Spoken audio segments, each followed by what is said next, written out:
एक छोटा सा गांव था। उस गांव के पास वाले जंगल में एक गुफा थी। उस गुफा के पास कोई भी जाने की हिम्मत नहीं करा करता था, क्योंकि गांव वालों का मानना था कि वह श्रापित गुफा है और जो भी उस गुफा में जाता है वो लौट के वापस कभी नहीं आता। फिर एक दिन की बात है, रानू नाम का एक व्यक्ति जंगल में लकड़ियां काटने जाता था। वह जब जंगल में लकड़ी काट के वापस ही आ रहा होता है, तभी बहुत तेज बारिश शुरू हो जाती है कि सारी कटी हुई लकड़ियां भीगने लगती है। अरे ये क्या, जब मैं सुबह निकल रहा था तो मौसम साफ था, अब अचानक से बारिश कैसे शुरू हो गई? अब क्या करूं? तभी उसे वहां एक गुफा नजर आती। अरे ये तो वही श्रापित गुफा है जिसमें जो भी जाता है वो वापस नहीं आ पाता है। अब मैं क्या करूं? मैं गुफा में जाऊं या ना जाऊं? मेरे पास कोई दूसरा रास्ता तो है ही नहीं। एक काम करता हूँ, थोड़ी देर इस गुफा में ही रुक जाता हूँ। फिर रानू उस गुफा के अंदर चला जाता है। अंदर जाने पर उसे डरावनी आवाजें सुनाई देने लगती हैं।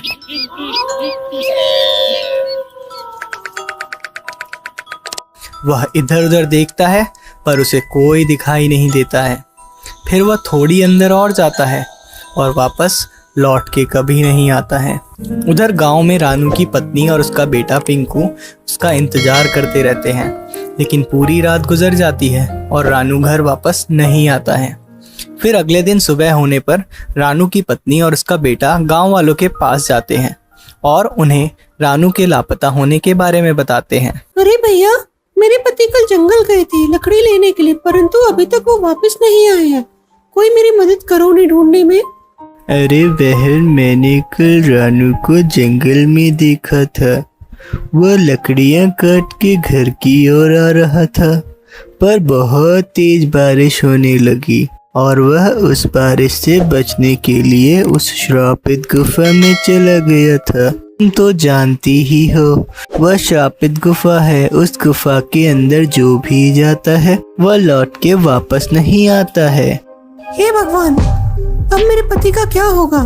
भैया, आप मेरी मदद कीजिए। आप कुछ गांव वालों को अपने साथ लेके उस गुफा में जाइए।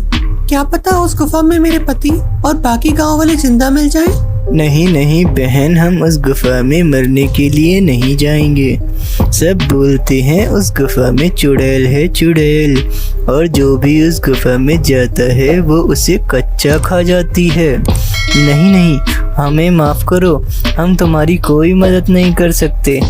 फिर पत्नी और उसका बेटा निराश होकर वापस घर की तरफ चल देते हैं।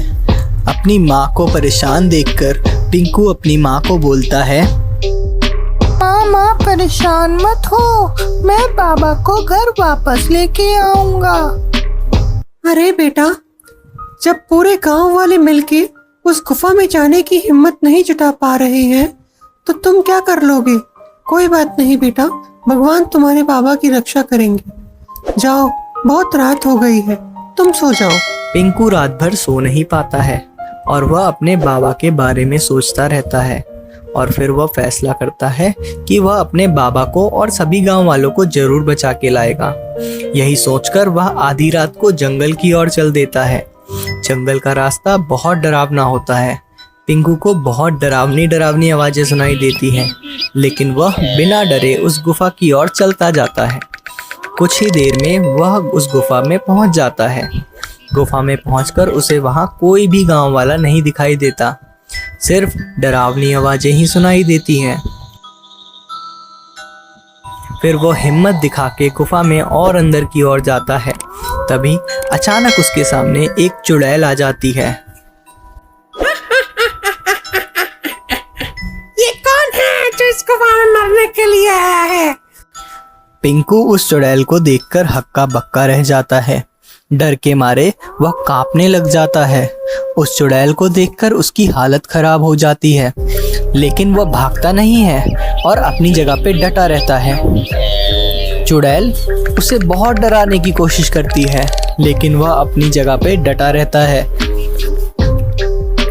अरे, ये तो एक छोटा बच्चा है, ये तो मेरे किसी काम का नहीं है। इसे यहाँ से कैसे भगाऊं? ये तो मेरा सारा काम चौपट कर देगा। दूसरी तरफ पिंकू को घर में ना पाके उसकी मम्मी घबरा जाती है। हे भगवान, अब पिंकू आधी रात को कहाँ चला गया? कहीं वो अपने बाबा को ढूंढने उस श्रापित गुफा में तो नहीं चला गया?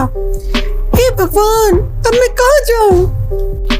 फिर वह भागती हुई श्याम के घर जाती है और उससे मदद मांगती है। श्याम भैया, पिंकू लापता है। वो जरूर अपने बाबा को बचाने के लिए उस श्रापित गुफा की ओर गया होगा। कृपया करके मेरी मदद कीजिए। फिर श्याम भाग के बाकी गांव वालों के पास मदद मांगने जाता है। अरे भाई सौरभ, पिंकू उस श्रापित गुफा की ओर चला गया है। अब हम सबको मिलकर उसकी मदद करनी चाहिए। अगर एक बच्चा रात को अकेले उस श्रापित गुफा में जाने की हिम्मत दिखा सकता है तो हमें अपने पे शर्म आनी चाहिए। तुम सही कह रहे हो श्यामू। पिंकू की हिम्मत देखकर मुझ में भी हिम्मत आ गई है। चलो हम सब उस खूनी गुफा में चलते हैं, जो होगा देखा जाएगा। यही सोचकर कुछ गांव वाले मिलकर उस खूनी गुफा की ओर जाते हैं।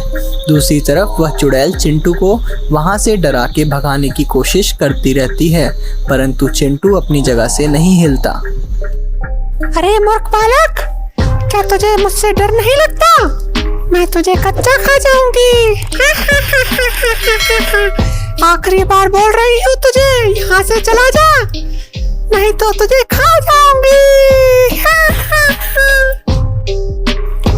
हे चुड़ैल, मैं अपने बाबा से बहुत प्यार करता हूँ। अगर वो मेरे लिए जान दे सकते हैं तो मैं भी उनके लिए जान दे सकता हूँ। मैं उन्हें लिए बिना यहाँ से नहीं जाऊंगा। मैं तुमसे नहीं डरता, जो करना है कर लो। अरे यार, ये तो बहुत बहादुर है। यहाँ से जाने का नाम ही नहीं ले रहा है। कहीं ये मेरी सच्चाई सबके सामने ला दे। अब क्या करूँ मैं? तभी सब गांव वाले हाथों में मशाल लेके वहां पहुंच जाते हैं। अरे बाप रे बाप, यहाँ तो चुड़ैल है। तैयार है तैया, भागो यहाँ से, वरना ये हम सबको खा जाएगी। सभी गांव वाले बहुत डर जाते हैं। अरे मूर्खो, डरो मत। देखो कैसे पिंकू इस चुड़ैल के पास खड़ा है। अगर इस चुड़ैल को खाना होता तो अभी तक ये पिंकू वो खा जाती। जरूर दाल में कुछ काला है। तभी सब गांव वाले पिंकू के पास जाके खड़े हो जाते हैं। लगता है तुम सबकी मौत तुम्हें यहाँ ले आई है। हे चुड़ैल, पिंकू की हिम्मत देख के हम सब में हिम्मत आ गई है। अब हम तुमसे नहीं डरते। तभी सब गांव वाले मशाल लेके चुड़ैल की तरफ बढ़ते हैं। अरे ये क्या? ये सब तो मेरी तरफ ही आ रहे हैं। अब तो मुझे यहाँ से भागना ही पड़ेगा। अरे ये देखो, ये चुड़ैल तो यहाँ से दुम दबा के भाग रही है। लगता है ये कोई चुड़ैल नहीं है, जरूर दाल में कुछ काला है। चलो इसका पीछा करते हैं। सब गांव वाले चुड़ैल का पीछा करते हैं। तभी चुड़ैल का पीछा करते करते गांव वाले ऐसी जगह पहुंच जाते हैं जहां उन्हें बाकी गांव वाले मिल जाते हैं। सारे खुदाई का काम कर रहे होते हैं। वहां लोग उन लोगों को देखकर बहुत खुश हो जाते हैं और अपनी आप पे बीती बताते हैं। अरे भाई, तुम सब लोग यहाँ पे खुदाई क्यों कर रहे हो? तुम सब वापस अपने घर क्यों नहीं आए 2 महीनों से? अरे ये क्या बताए भाई श्यामो, ये औरत ने चुड़ैल बनके हमें जबरदस्ती यहाँ खींच रखा है। खजाने के लालच में दिन रात हमसे खुदाई कराती रहती है। जबकि कोई गांव वाला हमारी तलाश में आता है यहाँ पे तो ये उसे भी पकड़ लेती है। उसे डरावनी आवाज़ निकाल के यहाँ से भगा देती है और अंदर नहीं आने देती। और जो कोई भी अंदर आ जाता है तो उसे भी खुदाई के काम में लगा देती है। तब सब गांव वाले मिलके उस चुड़ैल को पकड़ लेते हैं। मुझे माफ कर दो, मैं खजाने के लालच में तुम सबको डराती थी। मैं कोई चुड़ैल नहीं हूँ। मुझे मेरी गलती का एहसास है। मुझे जो भी सजा दोगे मुझे मंजूर है। कोई बात नहीं, तुम्हें तुम्हारी गलती का एहसास हो गया है, यही बड़ी बात। इसके बाद सभी लोग खुशी खुशी अपने गांव वापस चले गए और अपना काम करने लगे। हमें इस कहानी से ये सीख मिलती है कि हमें कभी भी डरना नहीं चाहिए और किसी भी भूत या चुड़ैल में विश्वास नहीं करना चाहिए। अगर ये कहानी आपके दिल को छुई हो तो प्लीज़ लाइक करें और शेयर करना ना भूलें। Thanks for watching.